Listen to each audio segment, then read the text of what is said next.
In a dramatic and unequivocal move, U.S. President Donald Trump has vowed to cut off all future funding to South Africa amid explosive allegations that the African nation is confiscating land and mistreating certain classes of people.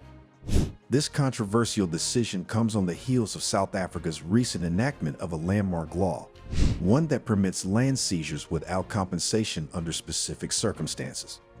Could this bold financial ultimatum signal a new era of international intervention in domestic policy? Why South Africa? It's only South Africa. Terrible things are happening in South Africa. The leadership is doing some terrible things, horrible things. So that's under investigation right now. We'll make a determination. And until such time as we find out what South Africa is doing, they're taking away land, they're confiscating land. And actually, they're doing things that are perhaps far worse than that. But what is this land law all about? Why does South Africa want to take away land without compensation? It's important to understand that land ownership is a contentious issue in South Africa, with most farmland still owned by white people 3 decades after the end of apartheid. Since then, land courts have judged on a few land disputes, and following lengthy processes, returned land to previously displaced owners. According to the South African government, the apartheid state forcibly dispossessed thousands of black families from their land under the Natives Land Act of 1913 to benefit a white minority. Therefore, there have been continued calls for the government to address land reform and deal with the past injustices of racial segregation.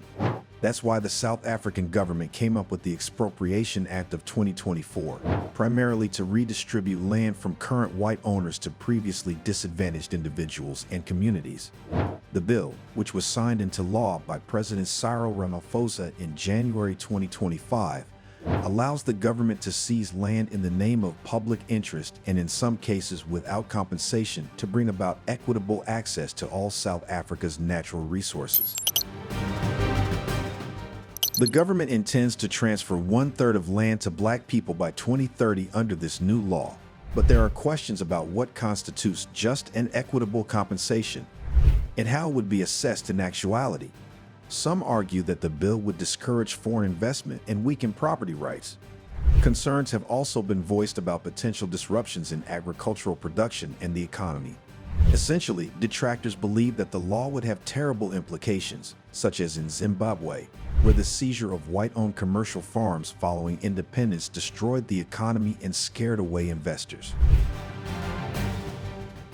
In response to Trump's remarks, South Africa's foreign ministry stated that the Expropriation Act was not exceptional and that President Trump's advisors should take advantage of the investigative period to gain a thorough understanding of South Africa's policies within the framework of constitutional democracy.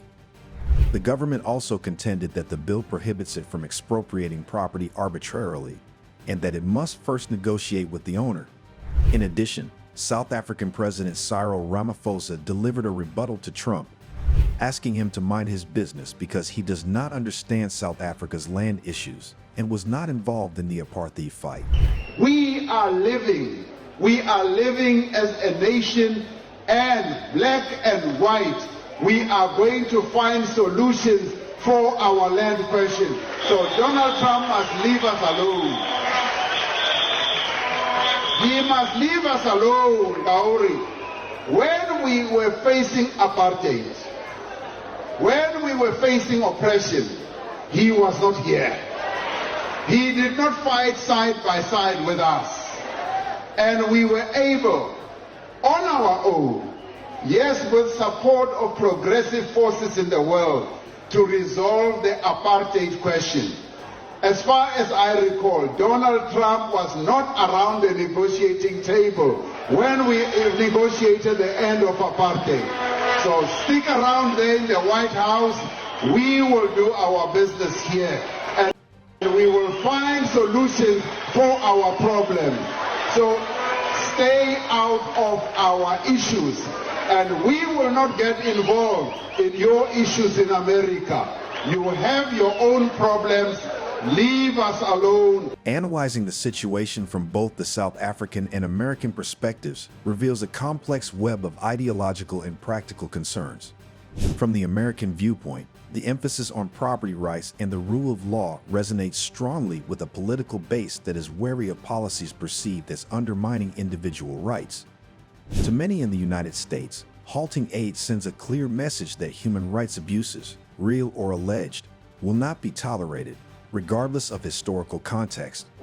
Conversely, South Africa views the law as an essential mechanism to correct decades of racial discrimination and to enable a more equitable distribution of wealth. Can these starkly divergent perspectives ever find common ground, or are they destined to clash in a battle over national values and global influence? The implications of President Trump's decision to suspend funding are far-reaching. For South Africa, the withdrawal of U.S. aid could hamper economic recovery, deter foreign investment, and even spark domestic unrest if the policy is perceived as externally imposed meddling. Yet, the South African government maintains that the Expropriation Act is a necessary and internally driven reform aimed at healing deep-seated social wounds. In a world where economic assistance often comes tied with political strings, is it justifiable for one nation to wield its financial influence over another's internal policies, or does this set a dangerous precedent for international relations? In conclusion, the unfolding conflict over South Africa's controversial land seizure law and the resultant funding suspension by the United States embodies a profound clash of ideologies and priorities. While Trump's stance underscores the American commitment to property rights and a stringent interpretation of human rights, South Africa's policy is steeped in the imperative to rectify historical injustices and forge a more equitable future. This high-stakes confrontation not only threatens to disrupt vital economic channels, but also risks redefining diplomatic relations in an increasingly polarized global arena, and it will be interesting to see how this story will further develop. Your perspective matters. What do you make of Trump's decision to cut funding to South Africa due to its land seizure law? Share your thoughts and insights in the comments section below. If you like this video, be sure to subscribe to the New Africa channel and turn on the notification bell so you don't miss any of our informative future videos. Stay informed, stay engaged, and thank you for watching.